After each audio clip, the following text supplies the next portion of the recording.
جب وہاں دیکھتا کہ لوگ مسلمان، جو لوگ اس وقت مسلمان تھے نہیں، جو لوگ ہیں مکہ مکرمہ کی عزت و احترام کرنے والے، وہ مکہ مکرمہ آتے ہیں اور آ کر طواف کرتے ہیں، اس نے کہا کہ یہ کیا بات ہوئی؟ تو اس نے اس مکہ المکرمہ کی عزت و عظمت کو کم کرنے کے لیے عیسائی مذہب کے نام پر ایک عمارت تعمیر کروائی، جو یمن کے دارالسلطنت میں مقام صنعاء میں بنائی، بڑی عظیم الشان سلطنت بنائی،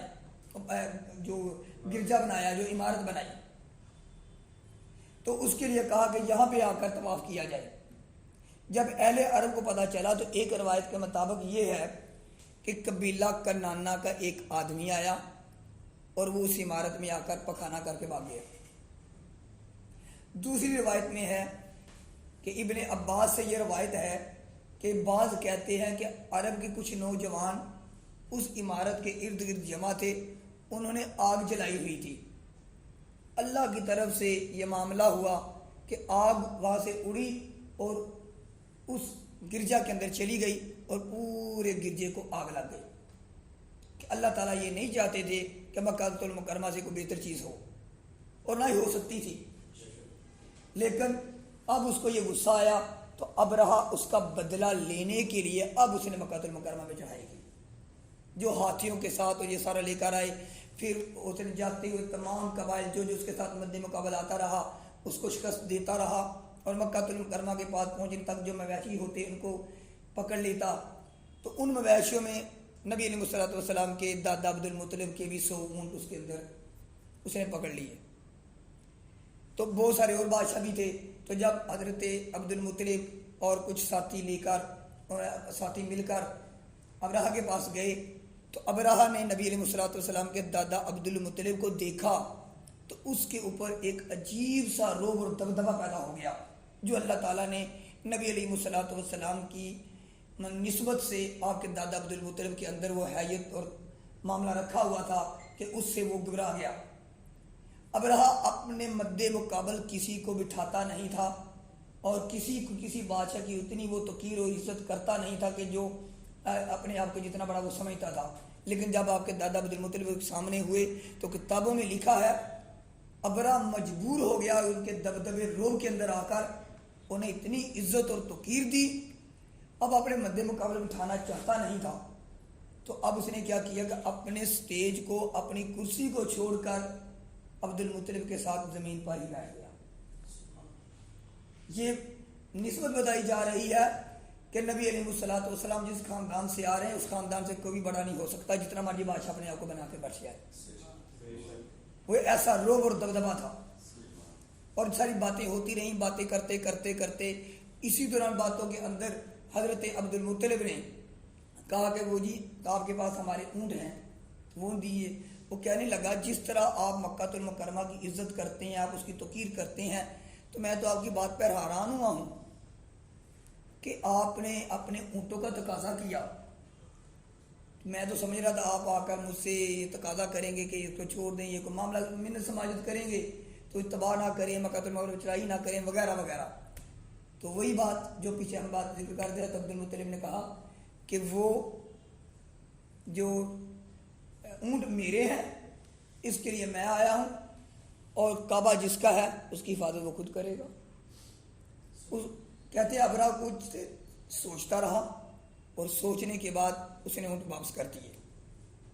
تو نبی علیہ الصلوۃ والسلام کے دادا عبد المطلب واپس آ گئے۔ واپس آ کر آپ نے ارشاد فرمایا اب اپنے علاقے کے لوگوں کو کہ مکہ المکرمہ کو خالی کر دو، ساری عوام چلی گئی، پہاڑ پر چڑھ جائیں، اس کو خالی کر دیں۔ اور آپ نے کچھ ساتھیوں کو لے کر آپ خود مکہ المکرمہ تشریف لے آئے، اور مکہ المکرمہ میں آ کر پھر اللہ رب العالمین سے دعا کی ہے، اور دعا کے وہ اشعار کا جس کا ترجمہ یہ ہے کہ آپ نبی علیہ الصلوۃ والسلام کے دادا عبد المطلب کی دعا وہ کیا ہے؟ اے اللہ، بندہ اپنی جگہ کی حفاظت کرتا ہے، پس تو اپنے مکان کی حفاظت فرما، اور اہل صلیب اور صلیب کے پرستاروں کے مقابلے میں اپنے اہل کی مدد فرما، ان کی صلیب اور ان کی تدبیر تیری تدبیر پر کبھی غالب نہیں آ سکتی۔ لشکر اور ہاتھی چڑھا کر لائے ہیں تاکہ تیرے عیال کو قید کریں، تیرے حرم کی بربادی کا قصد کر کے آئے ہیں، جہالت کی بنا پر انہوں نے یہ قصد کیا ہے، تیری عظمت اور جلال کا خیال نہیں کیا۔ یہ کہتے اپنے ساتھیوں کو لیا، یہ دعا کر کے چلے گئے پہاڑ کے اوپر، وہاں دیکھتے رہے۔ پھر اللہ رب العالمین نے اس دعا کے بعد ابابیلوں کو بھیجا، پھر وہ سارا معاملہ پچھلے ہم نشست میں بات کر چکے ہیں۔ پھر اس کے لیے جو سورۃ الفیل ہے، تو مزید اگر کوئی اس کی تفسیر دیکھنا چاہے، پورا واقعہ دیکھنا چاہے، وہ سورۃ الفیل کا واقعہ کسی بھی تفسیر میں پڑھ سکتا ہے۔ پھر کس طرح کہ وہ جب ابابیل اپنے منہ کے اندر یا اپنے پاؤں کے اندر جو کنکری لے کر آتی تھی، وہ اس طرح آتی تھی جیسے گولی بن کر آتی تھی کہ وہ ہاتھی یا کچھ بندے کے جو اس ہاتھی کے اوپر بیٹھا ہوتا اس کے اوپر لگتی تو زمین تک اسے چیر کر چلی جاتی تھی۔ یہ اللہ رب العالمین کی طرف سے، غائب کی طرف سے مدد تھی۔ اور غائب کی طرف سے مدد کیوں تھی؟ کہ اللہ رب العالمین بتانا چاہ رہے تھے کہ پیچھے میرا ایک آخر الزمان نبی آ رہا ہے، اس کی حفاظت کرنی ہے۔ تو اس کو کہتے ہیں، اس معاملے کو، اس مدد کو کہتے ہیں ارحاس۔ الف رے ہے الف ہا صاد، ارحاس۔ یہ جو مدد کی، یہ آسمانی نشانیوں میں سے ایک نشانی تھی جو نبی آخر الزمان صلی اللہ علیہ وآلہ وسلم کی آمد کا ایک غیبی اشارہ تھا کہ یہ قبیلہ اور کنبہ ان کا ہے اور وہ اللہ کے قبلہ کے متولی اور محافظ ہیں، اس لیے بطور گھر کے عادت اللہ رب العالمین نے ان کی مدد فرمائی۔ دعوی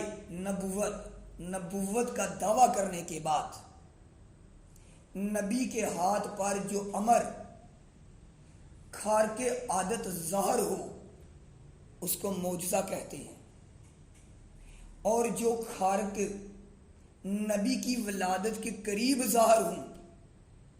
انہیں ارحاس کہتے ہیں۔ نبوت کے بعد معاملہ ہو اسے معجزہ کہتے ہیں۔ ایسا معاملہ، ایسی کہ جو عام عادت کے مطابق نہ ہو، اس سے ہٹ کر یہ معاملہ ہو جائے تو اسے معجزہ کہتے ہیں۔ جیسے ہم چاند کے ٹکڑے ہونے دیکھتے ہیں، ان کا سنا ہے۔